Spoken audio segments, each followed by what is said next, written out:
Westwood with a preview of what drivers can expect. Hi, Lindsay. Hi, Micah and Cher. Yeah, the 405 is always bad, but this weekend it's going to be even worse. Lanes closed, on and off ramps closed. We saw it a couple of weekends ago. This time it's round two. It's another weekend of closures on the 405. I'm not seeing any illogic or insanity, in the way they're doing it. Road repairs are road repairs. You got to do them. This is the area affected from Santa Monica Boulevard to just north of Sunset. Lanes will be reduced from 6 to 3, starting Friday at 10 p.m. until Monday morning at 5 a.m. This weekend, I suggest just try to do everything early. Several on and off ramps will also be closed. Santa Monica, Wilshire, Sunset, and Sepulveda Moraga Drive.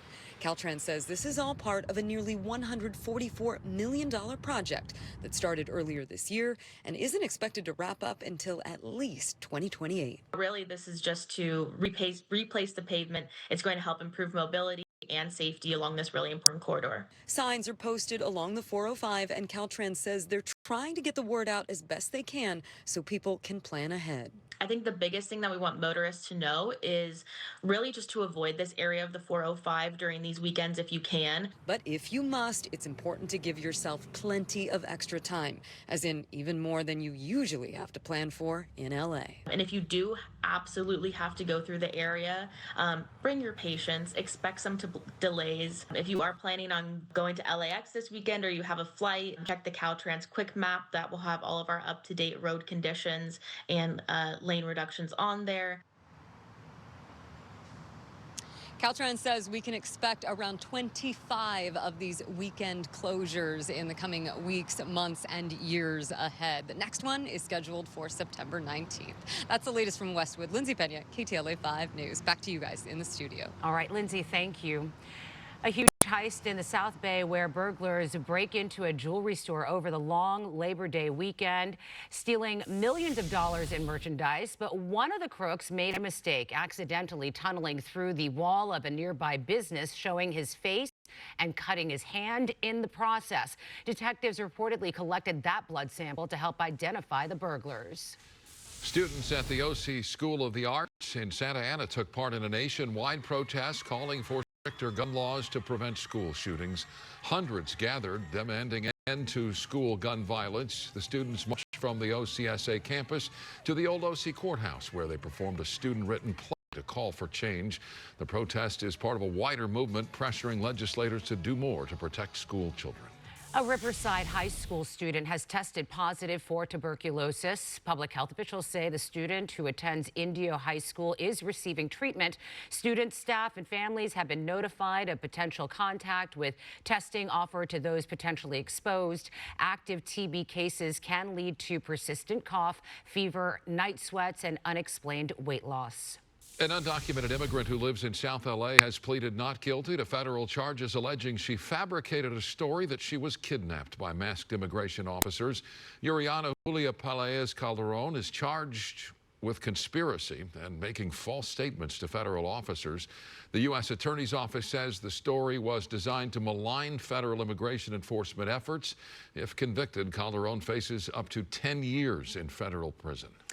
An Iranian woman living in Studio City with a green card was detained by ICE last month. Her husband is looking for answers. He says she believed that she was close to legally finalizing her citizenship after being in the U.S. for the past decade. Now she's in an immigration facility. KTLA's Rachel Menitoff has more from Studio City.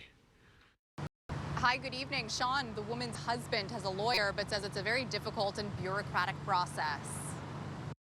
Studio business owner Hushang Agassi, who goes by Sean, says he's lost without his wife, Shorera Mogadam. I am totally paralyzed because she was part of the business. Yeah, that looks pretty.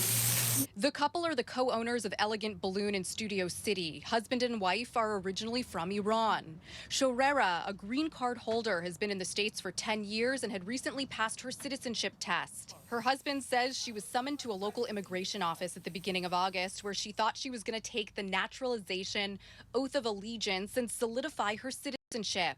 Instead, he says she was detained and eventually sent to an immigration facility in Phoenix, Arizona. And we have no any access to call people to where is he, why do you take her over there?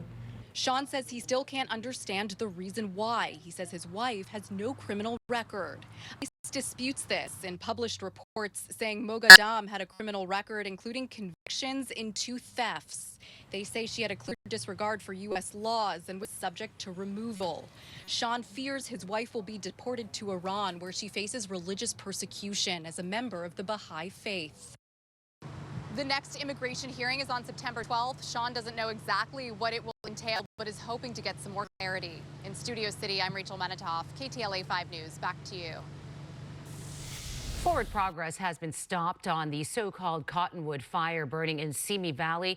Authorities responded just before 1 o'clock near Yosemite Avenue and Cottonwood Drive as the blaze climbed uphill. No structures are threatened. Meantime, while no one wants a repeat disaster like January's deadly wildfires, the LA County Fire Department says they are ready for what's to come this fire season. The forecast right now is that we're going to have slightly then higher fire potential for the Southern California region, to include LA County. The National Weather Service does give us some advanced warning that we're going to have a PDS or a red flag day.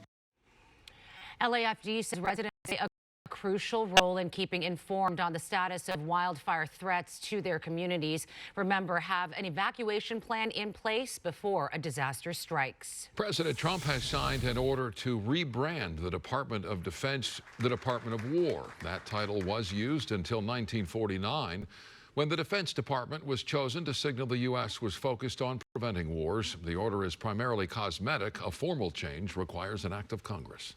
A weaker than expected jobs report today. The U.S. economy adding just 22,000 jobs in August. The report also included a revision to June's numbers. The economy actually losing 13,000 jobs, the first time the labor market has shed jobs since 2020. With 2 months to go until voters head to the polls to vote on Prop 50, the redistricting measure for California's congressional map, the money is flowing in. The campaigns in favor and in opposition to Prop 50 raising a combined $41 million as of September 4th. And with more on this week in Sacramento, we're joined once again by Nikki Lorenzo, host of Inside California Politics. Nikki, nice of you to be with us tonight. Let's start with Proposition 50, as we were talking about front and center this week on Inside California Politics. You speak with Chair of the No on Prop 50 campaign, Jessica Milan Patterson. That's right, Chair Micah, great to be with you guys. Yes, and just to give you a little context here, she's also the former chair of the California Republican Party, so she gets the landscape. She understands the voter math, that Democrats outnumber Republicans 2-1. She's also working with former House Speaker Kevin McCarthy on this, who's a prolific fundraiser. And she says, look, when it comes to ballot measures, there's no R or D next to this. And that when it comes to issues, California voters, she feels like, are on the no side. Take a listen. Whether it's the homelessness, whether it's cost of living, our students' education, crime, California Democrats and Sacramento politicians fail every single time. We saw back in 2024, California voters were actually with the California Republican Party's position 89% of the time when it came to ballot initiatives. When it comes to the ideas, California voters are with us on the ideas, and we're going to continue to keep on fighting for those California voters. Yeah, and connecting those ideas to what happened in the last election, specifically, Sharon Micah, with Prop 36, the tough on crime measure that passed in every county here in California. Nikki, as you know, Team Newsom and other Prop 50 supporters are making this a